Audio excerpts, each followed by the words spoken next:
Welcome back to Be Well with Dr. Michelle Greenwell. And today I'm honored to be entering into another one of those tough conversations about emotions and illness. And we have a couple different ones that we've done in the last few podcasts. But this one is our fifth episode about facing dementia. And my guest, Laurin Wittig, has been exploring the journey of supporting her own system as she monitors and manages the dementia precursor. So welcome back, Laurin, and thank you so much for being a part of this conversation. I'm super glad to be back. I always love these. Laurin is a healer, intuitive author, and podcaster who's been proactive on her wellness journey. Proactive meaning you can have information, but if you don't do anything with it, you wait for the next symptoms. That's what you're waiting for. And instead, she's really dove into what does all this mean and where can it take me? So if you missed our previous episodes, please check out the subjects we covered for each so you can find some of the tools embedded within each episode for you to explore and help you with your well-being. So we were trying to make it a really active participation so you're coming away with some extra pieces. In this series, Laurin offers a window into how energy techniques, alternative wellness practice, and mindful awareness can support the body, mind, and the nervous system. And each month we've been diving into her personal reflections, the tools she's using, and the discoveries she's making along the way, providing practical insight for anyone interested in navigating health proactively, how you might be able to support loved ones, or understanding the connection between emotions and energetic wellness. So our goal is not just to talk about dementia or illness, but to explore how intentional practices can bring harmony, presence, and confidence, even in the face of uncertainty. So I just want to put in a gentle little content note here because you may be sitting with some of these ideas that we're working with, and I just want you to feel comfortable. So this episode includes an honest conversation about emotions that can arise alongside illness, the anticipation of dementia, and including anger, fear, uncertainty about the future. And these reflections are shared with care and compassion and may resonate deeply for individuals living with illness, who are caregiving and sharing a lot of responsibilities, or any health-related anxieties that may be held. And you as the listener are encouraged to pause, take a breath, return to this episode when it feels supportive for you, and please tend to yourself gently as you listen. I invite you to slow your breath just a little bit, let your shoulders soften, and you don't have to solve anything while you're listening. We're here for you. So in the process of self-care, we always start with what we have in our mug so that you also can have a healing session while you listen. And that's where that deep breath is going to be important because we need to have everything come down in the nervous system to calm so that you can receive. And with that in mind, as we describe what we're drinking today, we're setting the intention for you and how you're going to be able to do some transforming as we take you through this podcast. So what have you got today for you, Laurin? I have one of my wintertime favorites, which is it's called Egyptian licorice. It's from Yogi, and it's got a wonderful list. I had to like get it off off the box, but it's licorice root with a blend of organic cinnamon. All of these are organic cinnamon bark, orange peel, ginger root, cardamom, black pepper, and clove. And so it's got this sort of spicy, warming thing going. And it's actually, I don't like licorice at all, but this one is sweet and it doesn't come across with a licorice flavor. So that's what I've got. Beautiful. It's got a lot of the same ingredients to what I chose in Releasing the Warrior. So Mhm. that's beautiful. And I would comment too about that licorice. I didn't know until our corner store down here brought in jars of licorice. I thought licorice was licorice. Mhm. And there's, I think she has 10 or 12 jars of different kinds of licorice, and they all different kinds of flavors. Hmm. And as a kid, you know, you had your Twizzler Yeah. pink licorice, and which is the kind you could tolerate, and then there was the black licorice that Dad Hmm. had. Hmm. And Hmm. but there is such a difference, and it does really add flavor to whatever it is you're consuming. So Yeah. Yeah. yeah, So, I don't have the spiritual essence of licorice in my notes here, but I can imagine the power that it has, and it is part of releasing the warrior as well. I just mhm. focused on something a little different today. So Mhm. this blend that we're going to have from the Cape Breton Tea Company is one that is part of the Tea with Intention series, and that means there's 4 different kinds of intentions that you can choose on the package for this tea. Releasing the Warrior also, it is a love-hate relationship. People either really like it or really do not like it. And just by the sense of smell, they're either going to resonate or not. But that is the description of if you're in need of it, you're going to be resonating. And if you're not, you can let it go. You don't need it right now. And Releasing the Warrior is that. So we have the opportunity with this tea for bracing, protecting, or holding ourselves together through sheer force of will. And so when we're in that place of, we're going to try to get it done, we're going to push through, then this is the tea that comes in and just says, you know what, you don't have to hold it all together. Have a sip, and we're going to find a way through it together. And it's a lovely companion. So we're going to highlight anise and cardamom. These are 2 herbs that gently open, as you described, warm, and move energy without any aggression. Anise helps to release tension held deep in the body, especially when emotions have been swallowed rather than spoken. And cardamom supports confidence and circulation, and it reminds us that power doesn't have to be sharp to be strong. Now, the intention that's on the package that I chose for today is when I open and release what has been held, I make space for a steady, confident power that Mhm. feels safe in my body. I felt that really pulled to our Mhm. conversation today.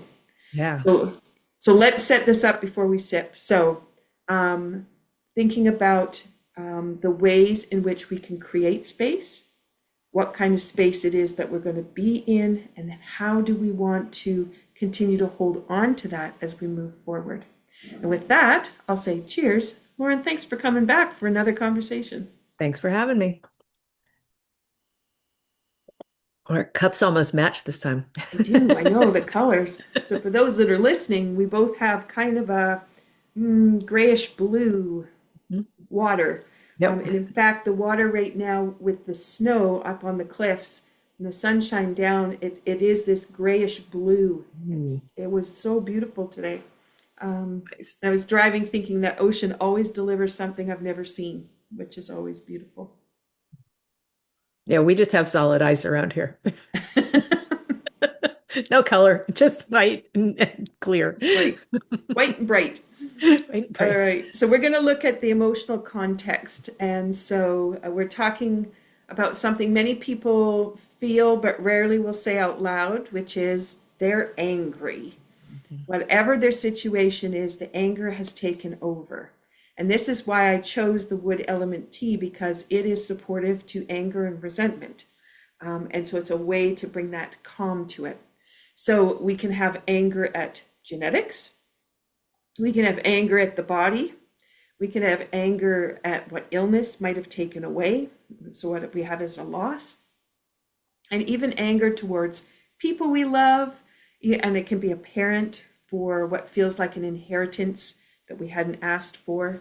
And over the past few weeks, you've been talking about how you've noticed that anger starting to build up inside.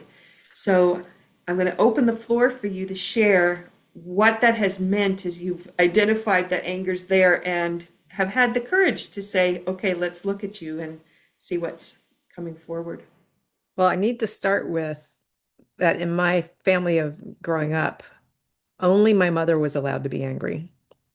Mm. My dad would get into arguments when she started them, but she was the only one in the family allowed to be angry. And so I never really learned to name anger. I mean, before I'm conscious of it, I knew that it was dangerous to, to be angry.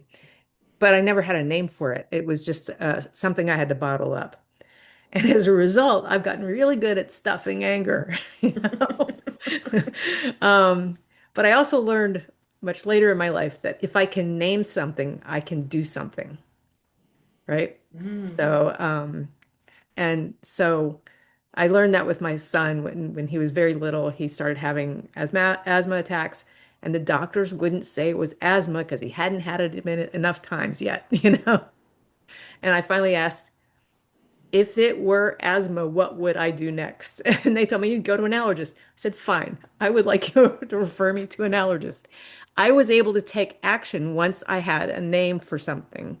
And Mhm. I've remember that often in my life now. So I didn't have a name for anger. It just made me cry, basically. Mhm. Because that was the only way I was allowed to express it. And even I got fussed at for that. So so I was about 2 weeks ago or so, and this is almost the end of January now. Um, so about 2 weeks ago, I was getting ready for bed, and I'd been feeling pretty good.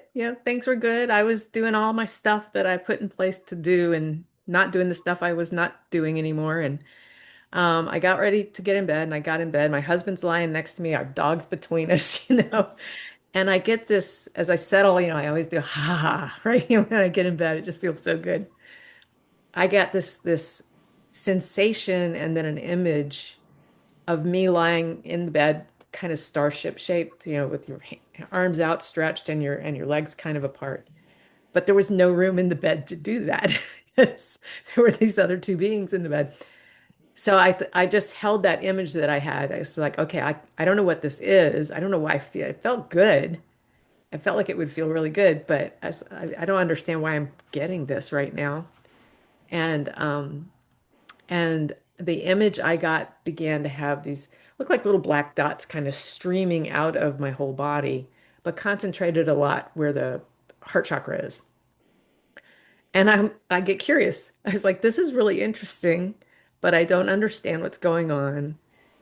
What is this energy that wants releasing from my body? It was almost a joyful feeling of release. So I didn't immediately put it together, but I have guides who talk to me a lot. And when I'm curious and I'm confused, they often will like send me a clue. And I heard the word anger and I went, oh, this is anger.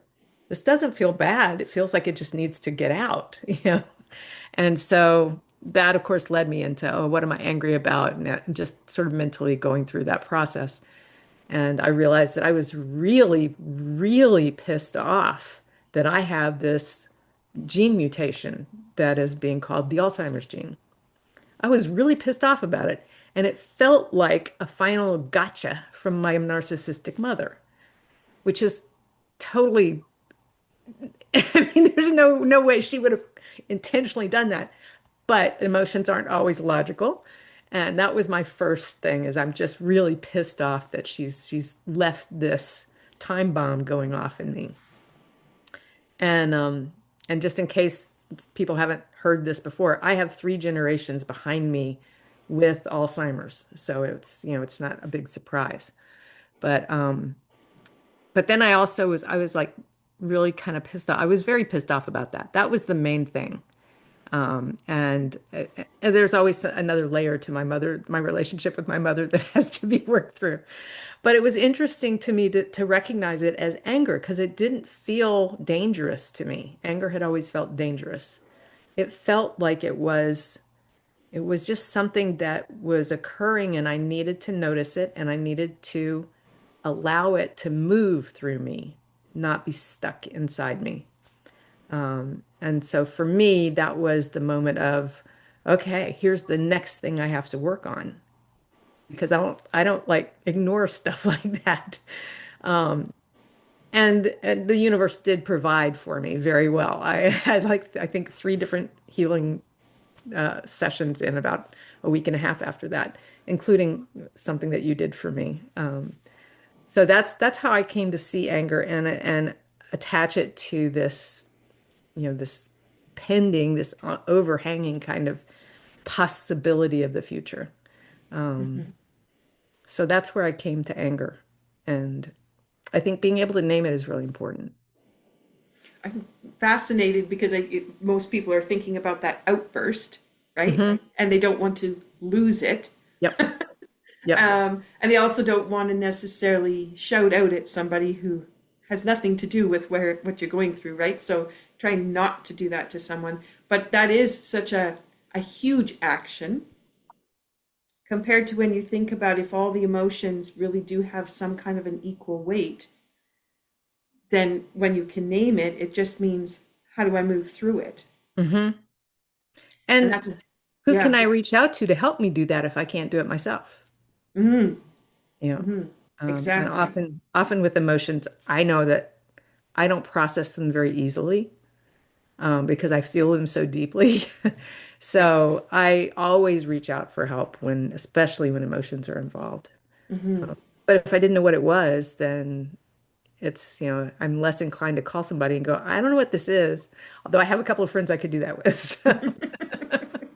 Oh, we'd like to know. We'll dive in for you. Yes, exactly. Those It's the benefit inquisitive of having minds. been a healer in a healing network. So. Yeah, and I think that's a good lesson for people to realize is when we do this kind of support for people, it's the inquisitiveness. It's always asking, what are we going to discover? Hmm. And that's the piece, because even for us, we're not there to pass a judgment. You Right. know, you need to get through this anger and move on. You need to get over your grief. You need to, none of that is just what is manifesting, what does it need, and how can we help it transform? And then Yeah. that takes everything away. And that puts us towards our next thought that we wanted to share was about trying to validate anger without that judgment piece. And this is important to think about because if you get caught up in what you said, not wanting to name something as anger, Hmm. or to let that emotion finally rear its ugly head, then we are pushing it down. We become ignoring to it. We can label it. We call it bad Hmm. rather than a messenger, and that can settle down into our tissues. Our nervous system becomes heightened. That just then adds to whatever illness symptoms you've got. That's just going to add and magnify them. And then you've got the meridians. So the meridians, the energy lines in the body, which are all working at these frequencies of emotion, those are all going to be affected as well. Hmm. Eventually, we all know it'll erupt somehow. It kind Yeah. of might come out of the body in a certain way with pain or a new symptom, Hmm. but it also can come out as anger can shift and hide behind anxiety, Hmm. fatigue, illness, or emotional shutdown. So we wanted to bring forward that isn't about expressing anger even at someone, it's about acknowledging it within and then finding the way for it to move through to Yeah. create that possibility. Yeah. So it Um, doesn't get stuck in the body. yeah, yeah. So I know that timing as it was, as that emotion was coming up for you with anger, you came to take the Symphony of Radiance class, Hmm. and the topic for the day was wood element and the opportunity to do the movement patterns with I chose two muscles that represented liver and gallbladder, which are the two systems that operate under the wood element where anger can appear. And then you had that move through. Is there anything you want to share about the experience of the class? Um, well, I have to say that it's one of three sessions three opportunities I had, and the other two were also focused on the wood element and anger. So it was like the universe just really lined it up for me, as it often does. Um, One of the things I love about the class that I'm taking with Michelle, it's Tai Chi with music and art, and it's and a wonderful energy of the community that's there. Um, but I found that moving the body in these flowy ways that we do and with purpose because you always teach us about which muscles particularly are going to be, working with. It really helped to move that through faster. I think that was the third sort of session I'd had around this. Mhm. And it really was like the first one had kind of loosened things up. The second one moved it around a little bit more and made it more, I knew more about where it was in the body. And then that Tai Chi came through. I can't remember the name of movement and resonance or something. I don't know. Anyway, I call it Tai Chi. But that just helped the body to really allow it, whatever needed to flow. And so over the course of a couple of weeks there, I really was able to understand what I was feeling, identify it with a name, and get help from three different amazing healers to help me understand where it was in the body because I stuff things in odd places. Um, in this case, it was the inner part of both of my knees, for the most part. Mhm. Mhm. And and so that Tai Chi was like it just kind of integrated all of that. Mhm. Because it was the one thing where my body was moving with this idea of anger and letting it go or moving it through. Mhm. Um, I think letting it go isn't what I really would like to say. I like this idea of moving it through. Anger, the way I was taught early in my training, was anger is an emotion of movement. It pushes us to move through something or move something through us. Um, so yeah, so that class was a wonderful way to then, sort of really help everything that I had received come together and move through me. And I felt very lightweight after that. So, and I haven't been angry since then. So It it's good. Yeah, it's so interesting. I want to say a couple things to that. So one is in accompaniment to the movement, because we focus in on a certain element, we're focusing in on certain muscles, we then can focus in on a certain musical note.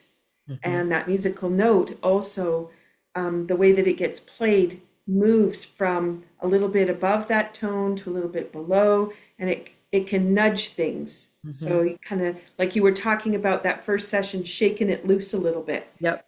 and it's that music can do it if it's stuck, and then the music just pulls.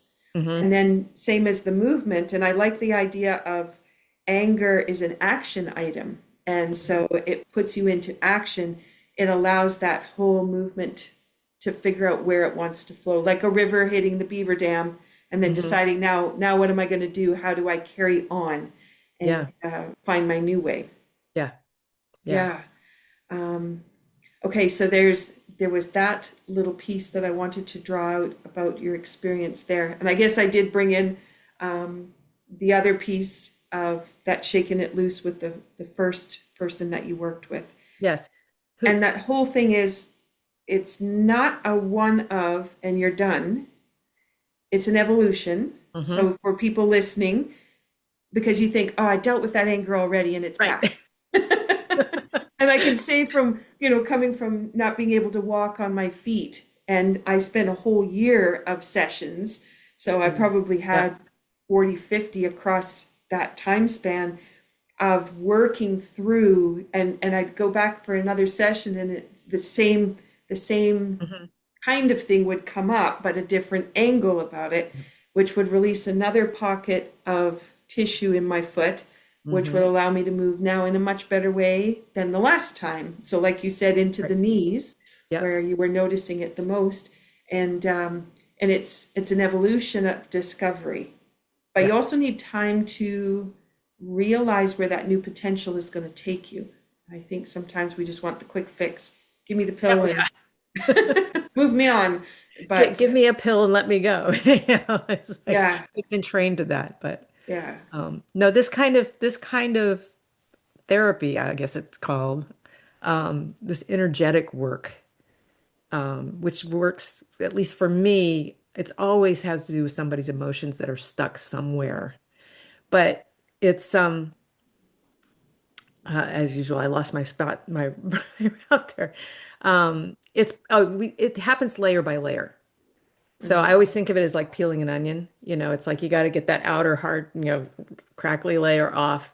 And then you think, oh, good, I have an onion. Well, no, now there's another layer that's maybe it's got a spot on it. You need to take care of that one. And oh, okay, now I got an onion. Oh, nope, there's something. It's like, so it's by seeing multiple people like you did, or multiple sessions like you did, and I saw multiple people over a short period of time. It does. It kind of starts at the highest level of what we can deal with, and then it just kind of digs deeper and deeper and deeper. Mm-hmm.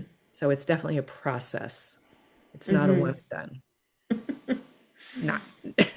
No, no, and I am so appreciative of this last year of discovery, which we called it movement and music till we could find Symphony of Radiance, There we go. and it's still evolving with its name, but really it's about the neuro arts. So in all the ways that we can come around and discover something. So if you're looking at anger, lots of times people would think of that's going to be bright red, but there can be all these layers of red and other colors that go with it. Fire is never just red, it's got hues of yellow and amber. And so just thinking about that aspect as I'm looking at the color I wore today, Yes, I noticed that as you were talking about that. I'm bringing those pieces in. But one of the things that I'm really appreciating in that discovery is that when we focus in on an organ system, and we focus in on the muscles related to that system, we can start to understand a little more about how we might be stiff in certain areas, how other areas move easier. Mhm. And then you have that focus. It's the same movement pattern for me. I've been doing it for 30 years, but it's completely different when I'm looking at it through the pec sternal or the anterior deltoid. Those are the two muscles. And all of a sudden I have a whole new awareness. It's a little bit different because somebody asked me today about meditation, and you could meditate for anger, but if it's stuck, as you were talking about, it's an action, that ability to do a moving meditation means that you can move yourself through and then maybe feel comfortable with sitting. But you might have been sitting as you were stuffing everything down, you might have been sitting there for too long, and you need to actually move and get it going Yeah. before you dive in. Yeah. Okay, so I wanted to talk a little bit about the nervous system and the meridian connection so that we can shine a slightly different light on this piece. So in Touch for Health, we work through, I'll call them portals, two powerful portals. So we have the meridian system, which is the energy system, and it carries the emotions as an energetic information. So there is a channel that they have detected. It has a fluid in it, but it's not a lymph fluid and it's not blood. It has its own thing, but it's a carrier of the electrical field. Then we have the nervous system. This is where you're going to have signals going down a line, and it determines whether we're going to feel safe, threatened, or we need to shut down. And it knows how to either come up in process or take it down, energy to organ systems or away into the larger muscles, so you could run if you needed to run, or freeze. So when we have fear about the future, especially fears around dementia, that can activate the nervous system, and then the body will shift into its protection mode. And then you can have the muscles tighten, you can have the breath shorten, you can have thought loops, so the monkey mind gets going. You're nodding your head. There's lots of things that can go with that. And in Touch for Health, we have this little tool called the switches. And I thought this might be a great way as an activator for people to be able to move through. So this one helps us reestablish communication between the meridians and the nervous system. So electrically charging everything in forward to move it all through. So they will remind the body that it can come out of survival, it can go back into regulation, and anger, when acknowledged and supported, can actually be the doorway back to balance. And as you were describing, that fluid flow that's going to come through there. Okay, so you game to help me share this with our audience? Sure. Okay, so there's 3 different things that we can do with the switches. So the first one, and if you're listening, I'm going to try to describe it the best I can. If you're driving in a car, you can't do all of it, but you know you can come back to the podcast. Just make a note of where it is so that you can come back to it. So we're going to take our fingers. I'm going to take my pointer finger and put it on my top lip. I'm going to take my middle finger and put it on my bottom lip. And then I'm just going to rub those back and forth. And while I do that, I'm going to take my other hand and just put it across my belly button. And this is this, if you just rub back and forth like you're brushing your teeth, you're just going to move the skin. This is coordinating the top half of the body with the bottom half of the body. And sometimes we get lose that communication. We drop things usually or stumble. Okay, and we're going to change and do it on the other side. So the other hand's going up to the lips, other hand to the belly button, and then rubbing there. Now we're rubbing the endpoints for central and governing as well. This is nurturing cycle as well as changing patterns and behavior. So we have this happening at the same time. Okay, then the second one is your fingertips are going to go just below the hollow in your throat. So you've got your collarbone, the clavicle. You're going to go just below the clavicle, and you'll find two little soft spots kind of in the center, but not right underneath that hollow curve. It's just going to be a little bit wider than that. And your fingers are just going to massage on either side. So you're on right and left sides, and the other hand is going again on the belly button. And this one is supporting right and left sides.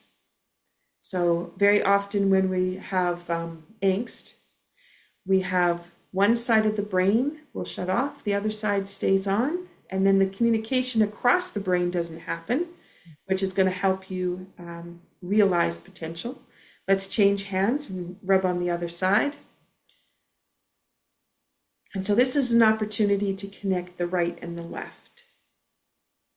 And sometimes it's that whole upper, like it's the whole side moving over to the other side. So in Tai Chi, we're really engaging all that as a way to activate those switches.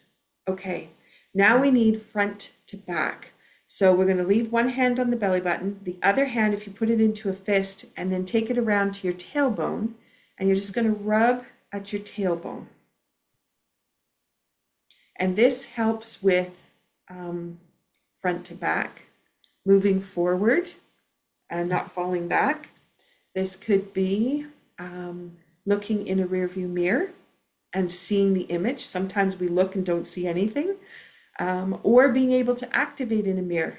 Take the comb or the curling iron and try to work the curling iron in a mirror. Sometimes they don't coordinate. Okay, we're going to change hands and then rub with the other hand on that tailbone.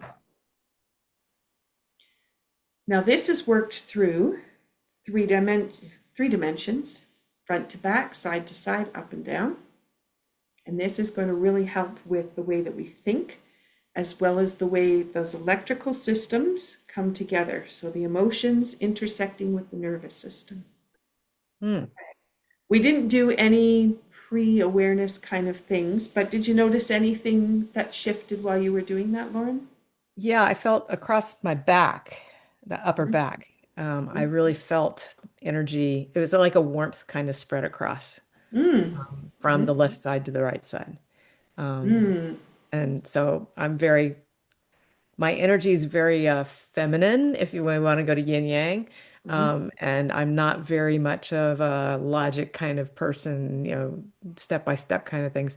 And so to me, that just felt like it was sharing that creative energy that I draw from regularly on the left, to balance, to bring balance. Yeah. Bring balance. And also with that yin and yang, the energy comes in the left and it is released out the right. So sometimes we grip too hard on the right, don't let go, and then we can't let anything in on the left because we're holding on too tight. So we create a block in there. And sometimes we let go of too much and there isn't enough coming in. So trying to get that balance in there. Yeah. Perfect. Okay. So for those people that are listening, this is a great tool at the start of the day. When you sit down at your computer, when you're working with other people, it's a great activity to do before meetings. So it really centers you and brings you back to your present moment. And in times of anger, that might be a way for it to wash through and to be able to find where it got blocked in that wood element. And now all of a sudden it can wash through the energy lines. Okay, so let's move from there to fear the future and letting go. I kind of did that little starter with my hands holding on too tight on the right. So Mm-hmm. one of the hardest parts of anticipating illness is that the mind travels forward, and sometimes it goes far beyond what's actually happening or what needs to happen, and it can envision all kinds of things. Mm-hmm. So what have you noticed about the future showing up in your body or thoughts? Well, that's usually when fear pokes its little head in. Mm-hmm, I feel like I felt with the worst of the fear, but it's, emotions come and go and come back mm-hmm, again. So, um, I I I have a favorite aunt. My mom was the eldest of five kids, four girls, and then the baby was a boy. And her next youngest sister, my Aunt Alice, is like one of my favorite people in the world. And she's told me a number of times now since my mom was diagnosed, gosh, almost 20 years ago now, that her friends would ask her, well, aren't you afraid of getting dementia? Because her mom had it and now her big sister had it. And Alice replied, I can't do anything about it. So why should I worry about it? I have a great husband. I know he'll take care of me if I need it. And worrying about it now just takes away from now. And I thought, I had reminded myself that I actually wrote it down in my journal after this anger thing came up. And I'm going to aspire to live that way, that I'm mm-hmm, doing what I can now and I'm enjoying it. The future is going to be the future. And hopefully I'm doing, everything I can do that's not invasive or goes against my values or anything. mm-hmm, But I'm aspiring to that because that point of view, that way of looking at the world, mm-hmm, um, to me is like, yeah, don't worry about tomorrow. Do what you're doing today. Enjoy it. Have a good life. Tomorrow's going to be tomorrow, and we'll see what that is when you get there. mm-hmm, Whether I am good at doing that, that's another thing, but it is something that I am going to be practicing. Um, and the other thing that I think has really helped, and I mentioned this before we got on, is that one of the things that came up for me, I do when I get stuck in my emotions, I do tend to either draw oracle cards and or meditate, and sometimes most of the time I do both. And so I was meditating after having drawn a card. I don't remember what the card was, but I got the message while I was meditating that I really needed to express some gratitude to this gene mutation I have, which of course is like, what do you mean? You know? But I found it really empowering because I actually wrote, well, I typed it up, it's how I journal these days. And I wrote down more than, I think, four or five different things that I was grateful to not only having this gene mutation, but knowing that I have it, having that be present for me, not just a fear of maybe. Um, and it was things like, I'm really grateful that I have changed my life in dramatically good ways because of this gene I've learned about. I'm grateful that it gave me the courage to give up my healing practice because of the stress that I was creating for myself through that. I wasn't earning enough money, or I didn't know if I was actually helping people. I always had those judgmental things going on. So letting go of that was great. Um, I have created new communities through the exercise programs that I do and dance club and pickleball and Zumba and those are becoming very important communities to me. I didn't have those 6 months ago. Um, and just that I give myself permission, not right now because the weather's really crappy, but when the weather's nice, if I want to take a 2-hour walk with my dog in the middle of the day, I do it. instead of going, oh, I got to be back. I got this to do. I got that to do. And I do that because I've given up those things that were the woulds and shoulds and oughts, and I don't have time for that. You know, um, I think I'm a much more. I know I sleep better. That's a big gift. Mhm. I am paying attention to what I eat, but I'm doing it in a mindful way, instead of just a quick lunch or whatever. What does my body want today? What feels, what am I being drawn towards? Mhm. Um, so there's just so many good things that have come out. And then I also get to share this here Mhm. in a way that I never would have expected to. And hopefully that will help other people on this similar or same journey, to embrace the good in this, the positive things that come out of knowing this, um, along with the fear and the anger and all the other things. You get the full panoply of emotions. But so that gratitude exercise, which is not something I've ever really found any usefulness in Mhm. before, really helped me to reframe how I'm looking at this gene and to be grateful to it for some really incredibly good changes I've made in my life, is not something I ever would have thought I would be able to do. But I Mhm. was. I had worked through the anger, and that was the sort of the next stage. I remembered my Aunt Alice's, take on it, and then the gratitude. And so again, it's kind of layers. It's like I had to work through the anger, I had to let it move, I had to, get it flowing, and I had to meditate on it and live with it for a while. And then, oh, yeah, there are things I'm really grateful for that have come about because of this. Mhm. And never would have dreamed that that would be true. So for me, that's going to be a touchstone for me to come back to when I start to get fearful, because it does come up. I'm not over that. I watched my grandmother and I watched my mother go through it, and so I have a Mhm. visceral memory of it. Mhm. But so there are some gifts that have come with this, and Mhm. I feel better for having acknowledged that. Um, and so that's just something else I wanted to share because it surprised me. Mhm. You want me to be grateful for what? You know? But it came easily. So And that opportunity too to realize how many changes you did put in place, yeah, because it would be really easy to say I didn't do enough. I'm yeah, still not doing enough. I need to right. go and research some more. I need to and be heading in that direction rather than relaxing, sitting back and go, yeah, look what I did. Yeah. And you, even though you were working as a healer and you were supporting people on their healing journey, you're correct. It's still a business. It Hmm. has its stressors. It has the things we're comfortable doing and the things we're not comfortable doing. Yep. And spending time with a client is fabulous, Yep. but then you still have scheduling and paperwork and answering and all the other stuff that has to go Taxes with and it. yeah, I know. And where is that trade-off of that Mhm. piece?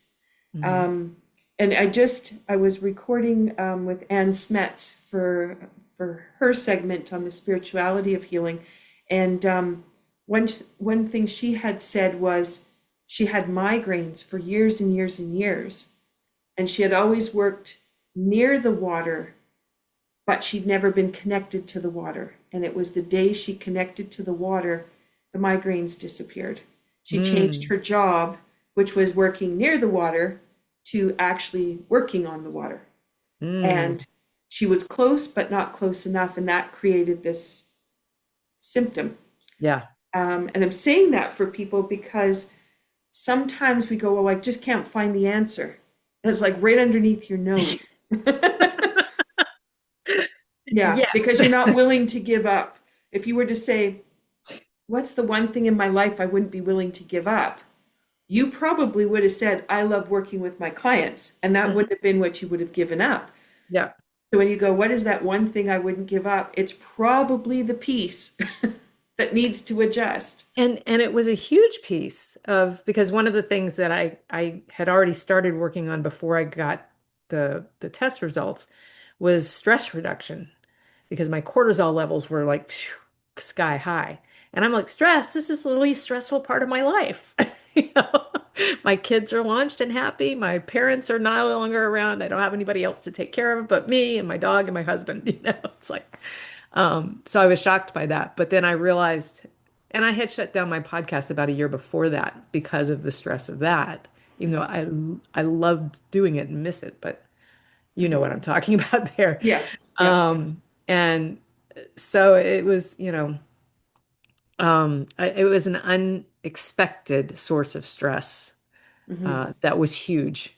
And it felt just making that decision, it felt like such a huge weight off my back. I miss working with clients. I still have a couple of friends and family that I work with, but I do miss that part of it. But it was the right thing for me to do for me. Hmm. And I have two people that I've been easily able to refer them to that I trust with my own healing work. So, Hmm. I was able to still help them, but not directly. Hmm. So, yeah, so I do miss that. I miss talking to people on the podcast. I miss doing the actual healing work. I don't miss any of the work around those things. And yeah, I never would have dreamed that I would give up either one of them. Hmm. So, Hmm. Hmm. So for those people listening who are now thinking, what would be my one thing to take the time to take the journaling to the gratitude like you did. mhm. Sometimes we just do that end of day gratitude for the things that happened, but to really Yeah. sit and think about, you could think about the most important thing in your life and why you're grateful for it. Hmm. And then if it wasn't there, how would your life change? And Hmm. those will be really hard questions to ask, especially if you do love what you do. You know, letting go of that piece can be difficult. But the other side, when I think about the conversations we've had and the kind of work within the podcast you and I've been able to do on top of other things that are going on, that means you're reaching more people than you could reach with a Yep. one-on-one clinic. Yep. And so there's that whole piece too. Did you give up being a healer? You didn't. You transformed really the way in which you're going to be supporting and helping others. Yeah. Yeah. And I'm very grateful to you for inviting me to do this because it does feel like I am still, in the healing community here, Mhm. you Mhm. know, still Yeah, doing what I'm here to do. So, yeah. exactly. Yeah. And then those discoveries too, because we all have our training and we all have our protocols and the things that we can do and the expectations of the clients of this is the way it should be as Hmm. a, how should I say, as an alternative to the medical model, we still have a medical model set up. Yes. And that sometimes still keeps us locked within our challenges because we're still looking through that lens. This is giving you the opportunity to just drop the lens because it's not Yes. important. You don't have to follow a protocol. And then now, what do you discover? What comes forward? What's most important? Yeah. Yeah. Yeah.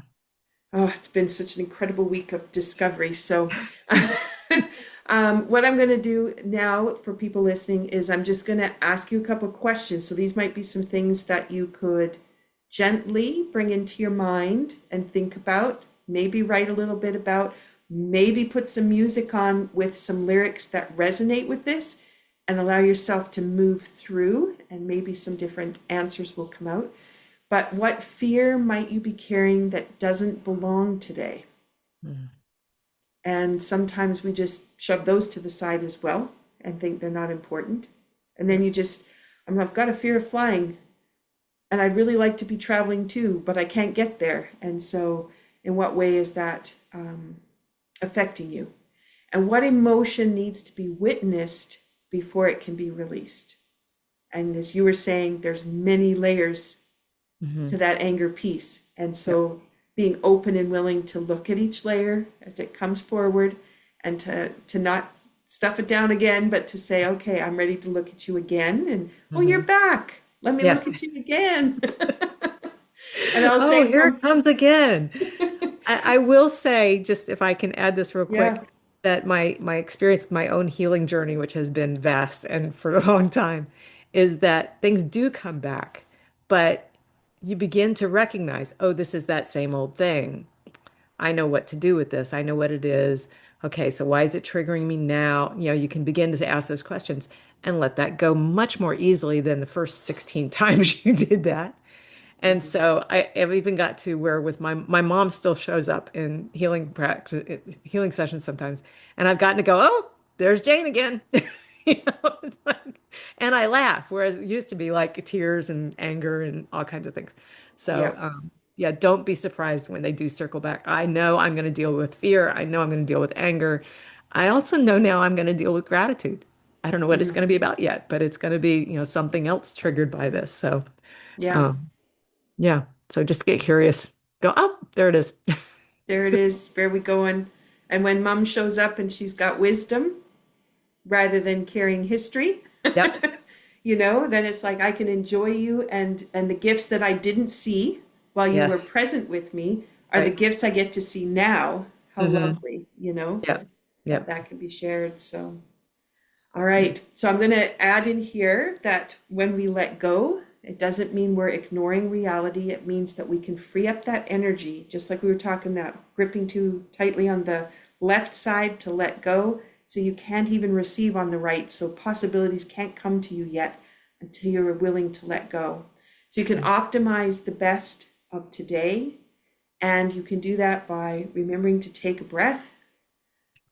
Think about how can you have a conversation. Might be this conversation, but it also might be conversation with your best friend or someone you're meeting in the coffee shop. Or And then, yourself. or yourself, yeah. Yeah. And nothing like looking in the mirror and saying, hey, Exactly. I I do it see all the you. time. I see you, and you're beautiful. And the last part is to, make that cup of tea and sit down and take the moments and let that letting go be an opportunity, and then, be willing to look at a few of the things that don't need to be there anymore. Mhm. Okay, so with that, there's one other tip we wanted to bring in for you, which is a guided reflection. So we wanted you to reflect on what emotions have been telling you shouldn't feel. So if you say to yourself, oh, I shouldn't be angry because I am so grateful, then can you sit with that for a moment and think, oh, I am angry. Let me be angry for a moment and identify. And then I can move over to gratitude, which is what you did, Lauren, and Mhm. you're able to articulate. And where do I feel it in my body? And it might be in the area that the challenge is, but it might not even be there. Mhm. And we were talking today about how often people who end up with frozen shoulders try to solve the frozen shoulder part, and it could be coming from their big toe, but Mhm. they never go and look at the big toe. So find out, where are you feeling some of these things in your body. And if you're not feeling anything, that's also a sign maybe that you shut down too much, Mhm. be able to bring some of those sensations back. And what would happen if you allowed whatever emotion comes forward to soften rather than explode? And I believe you did that so well in your description of creating the starfish, Mhm. which really is from a in utero kind of piece. That's how we discovered how we orient in space. So to Mhm. even make that starfish is such an innate opportunity. Mhm. So that's really cool. That is cool. I didn't know that. I didn't put that together, but yeah. Yeah, yeah. And then that allows us actually, with the center line that's running down the center of the body, we orient everything off that center line. Mhm. So when the limbs are extended out and wide, we know where center is. And when we bring it in closer, obviously we come closer to it, but sometimes you don't always know where center is then, but you can really find it when you're outstretched. So, Yeah. yeah. Okay, so take a sip of your tea for those that have that with them, or your water, and the water that's been infused with our intention today. Mhm. And then just let that warmth move through you. And release doesn't have to be dramatic, it can be steady, it can be kind. And now you know about the switches that we showed you, but I wanted to share today something from my Feet First System foot rub. And this has to do with the gates. So this will be rubbing feet. So if you're listening to the podcast in the car, this is definitely something you're going to have to think about for later. And if you can't reach your feet, we're going to do it on our hands because it's easier to show that way than me putting my foot into the podcast. But there's two very beautiful spots on the feet. I'm going to show it on the hand. So it's between my pinky finger and my fourth finger, but that would be my toes. And it's on the foot. And it's between those two. And if you put two fingers on there and put your thumb on the opposite side, so it'd be on the bottom of the foot, and just hold it really lightly. Now, if you are lucky enough to, maybe you've got some kids at home or you've got a significant other, if they were to stretch their feet out, you'd be able to put your thumb on that point and your two fingers underneath on the bottom of the foot. And those calm emotions. So you can have it just melt away. So I wanted to share that little piece because it's a great one when you can't sleep, and especially if you have little people and they can't sleep. Lovely to massage the feet a little bit and then stop your hands at that point and just ask them to breathe, and they'll probably nod off. So that can be really helpful. And then the second part is, just like the switches, we have these points which are between the bones on the foot. I'm showing it on the hand. And if we just rub those points with firm pressure, that coordinates us opposite hand to foot, front to back, side to side, up and down, similar to what we were doing with the switches. But as you're releasing anger or another emotion, this gives you an opportunity to recalibrate how the system's going to function without it. Because sometimes you let it go, but what's going to replace it? So what wants to come up underneath? And this is an opportunity for that to fill. And then you can just take your hands and go on either side, the knuckle of the pointer finger, knuckle of the pinky finger. In that case, it would be on the big ball of the foot and the little ball of the foot, but you're just going to rub firmly back and forth. And that's anything that crosses the midline, which is crossing over, exchanging ideas. And as you were talking about right and left sides of the brain, definitely wanting to keep all those pathways open for as many pathways as possible. So the feet first system rub has more, but I just wanted to really emphasize the gates and that emotion holding points. They're just so beautiful. Okay, anything come up for you while I was mentioning that? Just that incredible peacefulness. It's just, even just doing it on the hand, there was definitely a calmness that came over me, and just a kind of floaty feeling. It's really nice. Awesome. Yeah. Awesome. So it's good on the hand too. It's great on the hand. You rub those points, and if you compare your hand where you rub to the hand you didn't rub, there's a difference. Oh yeah, there is. There's an articulated difference, and yeah, it's so powerful. And the foot rub, kind of, because we've had so many snow days, I've had my students, we've been doing class online instead of in person, and somebody requested the foot rub, which I hadn't done for a while. All my dancers, no one put their shoes on until we'd done the foot rub. But I hadn't done it for a while, and we got back into it. And one of my students today said, she said, since we did that class online with the foot rub, she said, I've been doing it every day, and it has completely transformed me. Wow. Yeah, and that's somebody who has a lot of anxiety that pops up, and it just calmed. And it was done, which is so beautiful. So, okay, is there anything that we missed talking about? Anything else that popped up? I don't think so. I think that was really everything. Isn't it nice to think about, even just, we came in with here's anger, and we're kind of like here ready to talk the conversation. Now it's like, oh, well, we're kind of chilled out, and it's it definitely even transformed for us in the conversation. Yeah. That's always the joy of being a healer, is you get healing when you're helping others to heal too. So win-win. So I just want to draw attention to just this exact piece, because this is a beautiful example of when you listen to the podcast, you have a healing session. It's not always evident, but you and I did just really calm and move into a chilled space. Yeah. But there's the piece about releasing the warrior as the choice of the name for the tea, is that warrior energy is about fighting. Like, well, that's usually what we're thinking about as the Mhm. warrior. And you've got the battling an illness, you have battling for your future, but it really isn't about that at all. The warrior is the one who's willing to open up and to willing to look at it. And in that opportunity, you find the calm, the grounded, the responsiveness.